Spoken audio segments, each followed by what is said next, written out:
संपूर्ण शेतकरी आक्रोश मोर्चा आपण काढतो, कारण सातत्याने आपण बघतो शेतकऱ्यांची जी परिस्थिती ही बिकट होत चाललेली आहे। संसदेमध्ये सुद्धा माझं आणि खासदार सुप्रियाताई सुळे यांचं निलंबन झालं। आमची मागणी काय होती तर कांदा निर्यात बंदीविषयी चर्चा करा, शेतकऱ्यांच्या कर्जमाफीविषयी चर्चा करा। जर सरकारला ही चर्चा मागणं गदारोळ वाटत असेल आणि निलंबन होत असेल तर हा शेतकऱ्यांचा आवाज सरकारपर्यंत पोहोचवण्यासाठी आणि त्याचबरोबर महाराष्ट्र सरकारनं सुद्धा केंद्र सरकारकडे ही आग्रही मागणी करण्यासाठी हा आपण मोर्चा करतो। आणि किल्ले शिवनेरीपासून याची सुरुवात होऊन त्यानंतर जुन्नर, ओतूर, आळेफाटा, नारायणगाव, कळंब, मंचर, राजगुरुनगर, चाकण इथं भव्य मशाल मोर्चा आहे आणि त्यानंतर केंदूर इथं मुक्काम आहे। केंदूरपासून दुसऱ्या दिवशी सकाळची सुरुवात होईल। असं करत हा शिरूर लोकसभा मतदारसंघ त्यानंतर बारामती लोकसभा मतदारसंघ करत हा पुन्हा पुण्यात येऊन 30 तारखेला आदरणीय शरदचंद्रजी पवार साहेबांची विराट सभा ही जिल्हाधिकारी कार्यालय परिसरात होणार आहे, सेंट्रल बिल्डिंगच्या समोर 30 तारखेला। भूमिका काय आहे या मोर्चाची? एकूण 6 प्रमुख मागण्या आहेत या मोर्चाच्या। यामध्ये कांद्यावरची निर्यात बंदी ही तात्काळ उठवावी, कारण गेले 2-3 आठवड्यांपूर्वीच आपण चित्र पाहिलं। जेव्हा कांदा निर्यात बंदी लादली गेली तेव्हा कांद्याचे भाव हे प्रचंड प्रमाणात कोसळले, शेतकऱ्यांच्या हातातोंडाशी आलेला घास हिरावला गेला। महाराष्ट्र सरकारच्या काही प्रतिनिधींनी केवळ केंद्र सरकारमधल्या मंत्र्यांबरोबर फोटो काढून ही बंदी उठवली जाईल असं तात्पुरतं आश्वासन दिलं, त्याच्यावर कोणतीही कार्यवाही झालेली नाहीये। त्यामुळे कांद्याची निर्यात बंदी तात्काळ उठवावी, कांदा निर्याती संदर्भात एक ठोस धोरण हे आखण्यात यावं। दुसरी प्रमुख मागणी आहे ती दूध उत्पादक शेतकऱ्यांची। यामध्ये दुधाचे दर सातत्यानं 10 ते 12 रुपयांनी पडलेले आपण पाहतो। महाराष्ट्र सरकारनं कर्नाटक सरकारच्या पद्धतीनं 5 रुपये अनुदान देण्याचं जाहीर केलं, पण हे देताना सुद्धा सरकारनं हात आखडता घेतलेला आहे। यामध्ये केवळ शासकीय दूध संस्थांना दूध देणाऱ्या शेतकऱ्यांसाठी 5 रुपये हे प्रति लिटर अनुदान सांगितलेले, पण जर फक्त पुणे जिल्ह्याचा विचार केला तर 26 लाख लिटर हे दूध रोजचं संकलन आहे आणि यामध्ये शासकीय दूध संस्थांना केवळ 5 लाख लिटर दूध जातं। मग उरलेल्या 21 लाख लिटर जे दूध आहे दिवसाचं, या संदर्भामध्ये सुद्धा हे अनुदान देण्यात यावं। हे दुर्दैव आहे की 80 पैशाला 1 रुपयाला बनणारं सॉफ्ट ड्रिंकची बाटली ही 20-25 रुपयाला विकली जाते, पण तेच सर्वसामान्य शेतकऱ्याला जे कष्ट करावे लागतात, म्हणजे अगदी धार काढणाऱ्या माणसापासून, गुरांच्या चाऱ्यापासून, जनावरं सांभाळण्यापासून त्याच्या दुधाला मात्र भाव मिळत नाही। हे दुर्दैव आणि याकडे सरकार डोळेझाक करतंय, हे आणखी दुर्दैवी आहे। तिसरी महत्त्वाची मागणी आहे ती बिबट प्रवण क्षेत्रामध्ये दिवसा 3 फेज लाईटचा अखंडित पुरवठा करण्यात यावा। जर जिथे व्याघ्र प्रकल्प आहेत या व्याघ्र प्रकल्पांमध्ये जिथं आजूबाजूच्या गावांमध्ये 3 फेज लाईट दिली जाते तर आमच्याकडे पण माणसंच राहतात ना। म्हणजे गेल्या 6-8 महिन्यातली आकडेवारी बघितली तर 8 मृत्यू झालेले आहेत, 22 हल्ले झालेले आहेत आणि गेल्या 2 वर्षात तब्बल 18,000 जनावरं दगावलेली आहेत। आणि दिवसा 3 फेज लाईट नसल्यामुळे फक्त रात्रीची 3 फेज लाईट असताना लोक पाणी द्यायला जायला सुद्धा घाबरतात, अशी दहशत आहे। मग या माणसांचा विचार करून मानवीय दृष्टिकोनातून दिवसा अखंडित 3 फेज लाईटचा पुरवठा करण्यात यावा। आणि ही मागणी जवळपास गेले वर्षभरापेक्षा जास्त वेळ झाला ही मागणी सातत्यानं होते। वाईल्ड लाईफ इन्स्टिट्यूटच्या आकडेवारीनुसार 400 ते 500 बिबटे जुन्नर फॉरेस्ट एरियाच्या भागात आहेत असा एक अंदाज आहे आणि एवढा मोठ्या प्रमाणावर उपद्रव असताना सुद्धा दिवसा 3 फेज लाईट दिली जात नाही, त्यामुळे 3 फेज लाईट दिली जावी ही महत्त्वाची मागणी आहे। पीक विमा कंपन्यांचं जर आपण बघितलं तर पीक विम्यामध्ये केवळ विमा कंपन्यांचं उखळ पांढरं होतंय, शेतकऱ्यांना विमाची भरपाई मिळत असताना अनेक अडचणींना सामोरं जावं लागतंय। त्यामुळे यासाठी सुलभ धोरण हे देण्यात यावं। आता सतत अवकाळी असेल, मध्ये गारपीट असेल, दुष्काळ असेल, याने सतत जे नुकसान होतंय यामुळे शेतकऱ्यांना सरसकट कर्जमाफी देण्यात यावी। जर मोजक्या उद्योगपतींचं 25 लाख कोटी रुपयांचं कर्ज माफ होतं तर सर्वसामान्य शेतकऱ्याचं काही हजारांचं कर्ज हे का माफ होत नाही, हा सर्वसामान्य जनतेच्या मनात प्रश्न आहे। आणि शेवटची महत्त्वाची मागणी ती आहे की शेतकऱ्यांच्या मुलांना शैक्षणिक कर्जासाठी अनेक जाचक अटी येतात, अनेक नॅशनलाइज बँका या शेतकऱ्यांच्या पोरांना शैक्षणिक कर्ज द्यायला काकू करतात। यामुळे शेतकऱ्यांच्या मुलांना शैक्षणिक कर्ज मिळण्याच्या दृष्टीने सुद्धा सुलभ धोरण आखण्यात यावं आणि त्यांना ते शैक्षणिक कर्ज उपलब्ध करून देण्यात यावं। या 6 प्रमुख मागण्या आहेत। आपण मोर्चाची घोषणा केली त्यानंतर एकेकाळचे आपले अगदी जवळचे अजित पवार यांनी तुमच्यावरती चांगला संताप या ठिकाणी काढलेला आहे। काय वाटते नेमकं त्यांनी एवढं संतापणं आणि त्याच्या मागे नेमकं कुणाचा हात असेल? त्यांचेच हे बोल आहेत की त्यांच्याकडनं कुणी बोलवून घेते? मला वाटतं की इतक्या मोठ्या नेत्यांविषयी माझ्यासारख्या लहान कार्यकर्त्यांना बोलणं योग्य नाही, परंतु जर मोर्चाविषयी कोणालाही संताप असेल तर माझे हात जोडून कळकळीची विनंती आहे, हे वैयक्तिक कुणाचंही काम नाहीये। हे आमच्या सर्वसामान्य शेतकऱ्यांचे प्रश्न, यातला कुठला प्रश्न अमान्य आहे हे मोर्चाविषयी ज्यांना संताप असेल त्यांनी खरं तर हे सांगावं. आणि त्यामुळे मला वाटतं की आदरणीय दादा हे मोठे नेते आहेत आणि त्यांनी ज्या काय भावना व्यक्त केल्या या मी कायम मार्गदर्शन म्हणूनच घेतो. पण आमची महाराष्ट्र सरकारला ही कळकळीची विनंती आहे की आमच्या सर्वसामान्य शेतकऱ्यांच्या या ज्या महत्त्वाच्या मागण्या आहेत याच्यावर तात्काळ उपाययोजना करण्यात यावी. जर महाराष्ट्र सरकारला मंत्रिमंडळाचा विस्तार असेल किंवा पालकमंत्रीपदाचा तिढा असेल या प्रत्येक गोष्टी सोडवण्यासाठी इतक्या घाईघाईनं केंद्र सरकारकडे जाता येतं, तर आमच्या सर्वसामान्य शेतकऱ्यांचे प्रश्न सोडवण्यासाठी हेच सरकार महाराष्ट्रातलं केंद्र सरकारकडे ठामपणे ठोस भूमिका का मांडत नाही हा सर्वसामान्य शेतकऱ्याला पडलेला प्रश्न. अजितदादा असं सुद्धा म्हटलं होते की मी जो बोललो तो फायनल निर्णय.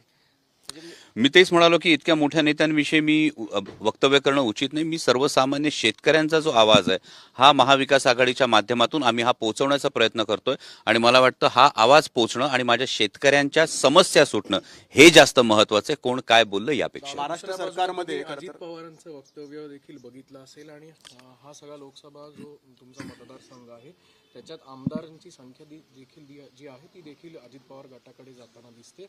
ही यात्रा या अनुषंगाने किती आव्हानात्मक राहील तुमच्यासाठी? हे बघा, महत्वाचा मुद्दा हा शेतकरी आक्रोश मोर्चाचा आहे आणि या शेतकरी आक्रोश मोर्चाचा जो विषय आहे, जे सगळे मुद्दे आहेत हे माझ्या सर्वसामान्य शेतकऱ्यांचे मुद्दे आहेत. आणि जर आपण आमदारांचा उल्लेख करत असाल तर मला 100% खात्री आहे की यातील सर्व आमदार 100% या प्रत्येक मुद्द्याशी सहमत असणार आहेत, कारण हे रोजचे प्रश्न या सगळ्या आमदारांना सुद्धा भेडसावत आहेत. त्यामुळे यामध्ये हा गट की तो गट किंवा हे काय म्हणाले ते काय म्हणाले यापेक्षा महत्त्वाचं माझ्या सर्वसामान्य शेतकऱ्यांचे प्रश्न सुटणं गरजेचं आहे. आणि मी आपल्या माध्यमातून खाणाऱ्यांना सुद्धा ही कळकळीची विनंती करतो, कारण अनेकदा हा एक भ्रम पसरवला जातो की शेतकऱ्यांना जर या पद्धतीचा भाव मिळाला तर महागाई फार मोठ्या प्रमाणावर वाढेल. काय मागणी आमची हो? साधा कांदा निर्यात बंदी ही उठवा एवढीच आमची मागणी आहे. यामध्ये कांदा प्रत्येक घराला 4 जणांचं कुटुंब असेल 6 जणांचं कुटुंब असेल या कुटुंबाला कांदा लागतो किती महिन्याला? मग जर 40 रुपयाने आमच्या शेतकऱ्याचा कांदा खरेदी केला गेला तोच आता 15 रुपयावर त्याचे दर पडलेले आहेत. फक्त 250 रुपयांचा एका किलो मागे फरक पडतोय, म्हणजे 10 किलो मागे 250 रुपयांचा फरक पडतोय. जर महिन्याच्या तुमच्या बजेटमध्ये हे 250 रुपये या अन्नदात्यासाठी जात असतील तर जेव्हा मॉलमध्ये जाऊन पिझ्झा खाता तेव्हा तुम्ही आरडाओरडा करणार नाही. जेव्हा तुम्ही सॉफ्ट ड्रिंकच्या बाटल्या खरेदी करता तेव्हा तुम्ही आरडाओरडा करणार नाही. मिनरल वॉटरची बॉटल तुम्ही खरेदी करता तेव्हा तुम्ही त्याच्या वाढणाऱ्या किमतीविषयी काही बोलणार नाही. आणि आमच्या सर्वसामान्य शेतकऱ्याच्या शेतमालाला 4 पैसे मिळायला लागले तर ही महागाई हा फार मोठा फटका बसत नाही. आणि जर तशी गोष्ट निर्माण होत असेल तर जसं मी म्हणालो त्या पद्धतीनं 25 लाख कोटी रुपयांचं कर्ज जर आपण माफ करता तर त्या पद्धतीनं खाणाऱ्यांना सुद्धा रास्त दरामध्ये हे खाद्यपदार्थ मिळावेत या दृष्टीने सरकारनं त्यावर सबसिडी द्यावी. खाणाऱ्यांनाही रास्त दरात मिळावं पण पिकवणाऱ्याच्या घामाला मोल मिळावं, कारण पिकवणाऱ्यानं जर पिकवणं सोडून दिलं तर खाणारा खाणार काय हा फार मोठा प्रश्न आहे. खरं तर या महाराष्ट्र सरकारमध्ये तुमच्यासोबत असणारा राष्ट्रवादीचा गट पण आता सामील झालेला आहे. त्याच्यामुळं जे तुम्ही आता प्रश्न मांडताय ते प्रश्न सोडवण्यात ते सुद्धा अपयशी आहेत. महाराष्ट्र सरकारकडंच आमची ही मागणी आहे. त्यामुळे सरकारमध्ये जे कोणी सहभागी आहेत या सरकारमध्ये सहभागी असणाऱ्या ही प्रत्येकाची नैतिक जबाबदारी आहे.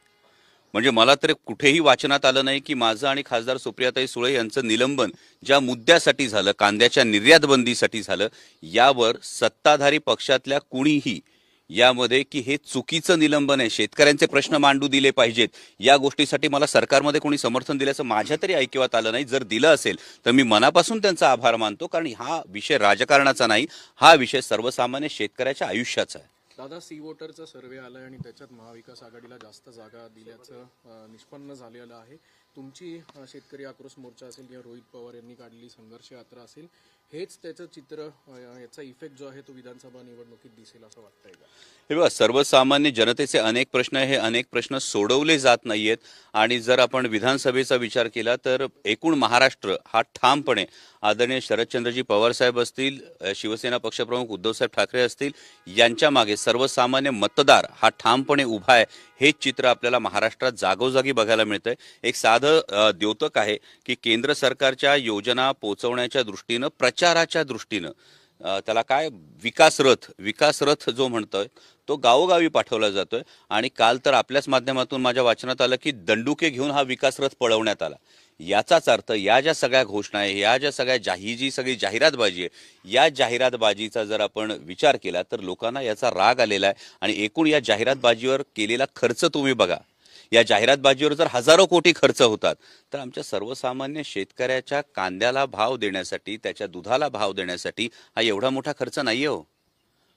पण तो दिला जात नाही. म्हणजे एक साधं उदाहरण जर आपण द्यायचं झालं तर कांद्याचं असेल, सोयाबीनचं असेल, कापसाच्या बाबतीत असेल, या सगळ्याच शेतमालाला तुम्ही शेतकऱ्यांच्या पोटावर पाय देताय आणि दुसरीकडे मात्र जाहिरातबाजीवर, प्रचार तंत्रावर हजारो कोटी रुपये खर्च करताय. हे जनतेला पसंत नाही आणि म्हणून जनता गावागावातून हा विकास रथ हुसकावून लावतोय. मला वाटतं हा विकास रथ हुसकावून लावणं हे केवळ प्रतिकात्मक आहे. या पद्धतीनं केंद्र सरकारला सर्वसामान्य जनता, सर्वसामान्य शेतकरी नाकारतोय, ही गोष्ट समोर येते. आढळराव पाटलांनी असं म्हटलं की अमोल कोल्हे आणि माझ्यात जर लढत झाली तर मला ते सोपं जाईल असं सुद्धा म्हटलं होतं. नाही, लढत तुमच्यातच होईल. आढळराव आणि कोल्हेमध्ये लढत होईल, अशी शिरूरमध्ये लढत पाहायला मिळेल. त्यांना माझ्या शुभेच्छा आहेत.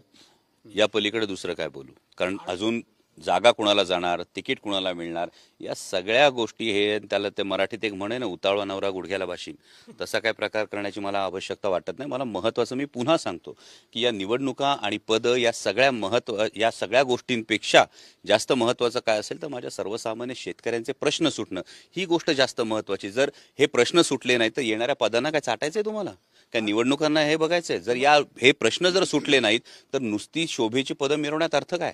यात्रेवरती सुद्धा टीका केली आहे. जनता 5 वर्ष आक्रोश करत होती, मात्र खासदार फिरकले नाहीत आणि तेच खासदार आता जन आक्रोश यात्रा करतायत, अशी टीका आढळरावांनी केली. हे बघा, आपण ज्यांचा उल्लेख करतात ते एक वयस्कर नेते आहेत, त्यामुळे आजच्या कदाचित डिजिटल युगाशी त्यांचा संबंध कमी असेल. माझी त्यांच्या सोशल मीडिया टीम जर कोणी त्यांची बघत असेल तर त्यांना माझी कळकळीची विनंती आहे की माझी फेसबुक वॉल, इंस्टाग्राम वॉल हे ते पाहू शकतात आणि त्यांनी याचं उत्तर द्यावं की केंद्र सरकारनं वॅक्सिनेशनचं धोरण आणण्याच्या आधी 5 लाख नागरिकांचं लसीकरण करणारा एकमेव मतदारसंघ हा शिरूर लोकसभा मतदारसंघ आहे. फॅबीफ्लूची जी गोळी आहे, देश पातळीवर फॅबीफ्लूची गोळी जी आहे त्याची 27% किंमत कमी करणारा जो खासदार आहे तो त्यांच्याच मतदारसंघाचा आहे, हे त्यांना कदाचित ठाऊक नसावं. त्याचबरोबरीनं कालच माननीय गडकरी साहेबांनी जे तब्बल 20,000 कोटींच्या आसपासचे जे प्रकल्प आहेत, या प्रकल्पांना मंजुरी दिली. हे प्रश्न 15 वर्ष प्रलंबित होते अहो या मतदारसंघामध्ये, ते मार्गी लागलेले आहेत. पहिल्याच टर्ममध्ये 2 वेळा संसदरत्न पुरस्कार आहेत. संपूर्ण देशामधले जे फर्स्ट टर्मचे खासदार आहेत त्यातला 3रा क्रमांक आहे. आणि त्यानंतर केवळ टीका करायची म्हणून टीका करण्यापेक्षा मला वाटलं वयस्कर व्यक्तींनी आशीर्वादाचा हात द्यावा, चांगल्याचं चांगलं कौतुक करावं. या पलीकडे काय?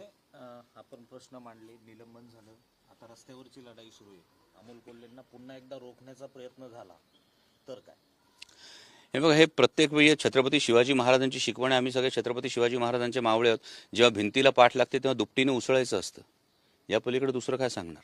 आणि हा रोखण्याचा जो काही जर प्रयत्न असेल, ही वैयक्तिक लढाई नाही, ही माझ्या सर्वसामान्य शेतकऱ्याची लढाई आहे. आणि सर्वसामान्य शेतकऱ्याची लढाई ही शेवटच्या टोकापर्यंत त्यांच्या खांद्याला खांदा लावून ही आम्ही सगळेजण मिळून लढणार आहोत. महाविकास आघाडी लढणार आहे. त्यामुळे मला वाटत नाही हा रोखण्याचा प्रयत्न कोणी करू शकेल. केंद्र सरकारने जर निर्यात बंदीचा निर्णय मागे जर घेतला नाही तर पुढची भूमिका काय असेल तुमची? केंद्र सरकारने निर्यात बंदीचा निर्णय हा जर मागे घेतला नाही तर याचे परिणाम महाराष्ट्र सरकारला सुद्धा भोगावे लागतील. त्यामुळे महाराष्ट्र सरकारनं ही आग्रही मागणी, महाराष्ट्रातल्या शेतकऱ्यांची आग्रही मागणी ही केंद्र सरकारकडे ठामपणे मांडावी. नाहीतर प्रत्येक ठिकाणी गेल्यानंतर जनता हा प्रश्न विचारेल, तुमच्या मंत्रिपदाचे तिढे सोडवण्यासाठी तुम्हाला केंद्र सरकारची दारं ठोठावता येतात, आमचे प्रश्न सोडवण्यासाठी तुम्ही केंद्र सरकारचं दार कधी ठोठावता?